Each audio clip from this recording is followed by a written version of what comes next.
என்னது இப்படிலாம் big pass omelette செய்யலாமா? அட ஆமாங்க கைஸ், இன்றைக்கி நம்ம பார்த்திங்கன்னா பிக் பாஸ் ஆம்லேட்லாம் செய்ய போகிறோம். ஓகே, அதுக்கு பார்த்திங்கன்னா ஒரு வெங்காயத்தை எடுத்து தோல்லாம் உரித்து வச்சு நல்லா சின்ன சின்ன ஸ்லைஸாக வெட்டி வச்சுக்கலாம். வெட்டிகிட்டு இருக்க கேப்பில் பார்த்திங்கன்னா ஒரு சப்ஸ்கிரைபை மட்டும் போட்டு வந்துடுங்க. ஓகே, அடுத்து பார்த்திங்கன்னா நம்ம ஒரு தக்காளி எடுத்து அதே மாதிரி 2 துண்டாக வெட்டி சின்ன சின்ன ஸ்லைஸாக வெட்டி வச்சுக்கலாம். இப்போ ஒரு லைக் போட்டு வந்துடுங்க. இப்போ ஒரு சின்ன பவுல் எடுத்துகிட்டு அதில் பார்த்திங்கன்னா ஒரு முட்டையை நல்லா நங்குன்னு கொட்டி பிரித்து ஊற்றிக்கோங்க முட்டையை. அடுத்து அந்த முட்டையில் பார்த்திங்கன்னா நம்ம வெட்டி வச்ச வெங்காயம் சின்ன சின்ன ஸ்லைஸ் இருக்குல்ல, அதை பார்த்திங்கன்னா நம்ம மலைச்சாரல் மாதிரி நல்லா தூவி விட்டுக்கலாம்.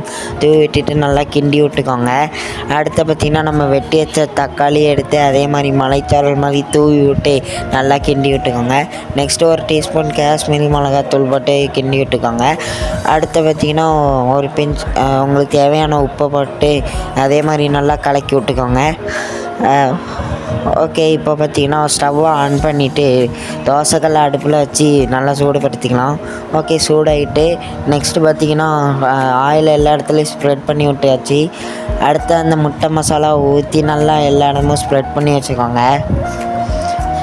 ஓகே, நெக்ஸ்ட்டு பார்த்திங்கன்னா ஆயில் ஊற்றி வச்சு நல்லா வேகட்டும். அடுத்த ஒரு டீஸ்பூன் மிளகுத்தூள் எடுத்து தூவி விட்டுக்கோங்க. ஓகே, கொத்தினாப்பில் இன்சைடு ஒரு திருப்பி போட்டு நல்லா வேக வச்சுக்கலாம். ஓகே, நல்லா வெந்துட்டு அதை பற்றினா ஒரு பிளேட்டில் மாற்றி வச்சுக்கலாம். ஓகே, இதாங்க அந்த பிக் பாஸ் ஆம்லேட்டு. நீங்களும் இந்த மாதிரி வீட்டில் ட்ரை பண்ணி பாருங்கள். ஓகே, இப்போ பார்த்திங்கன்னா நம்ம டேஸ்டிங் டைம் வந்து விட்டது. ஓகே, இதை பார்த்திங்கன்னா நல்லா பிச்சு நீங்கள் பாருங்கள். சுட சுட ஆவி பறக்கிறது தெரியுதா?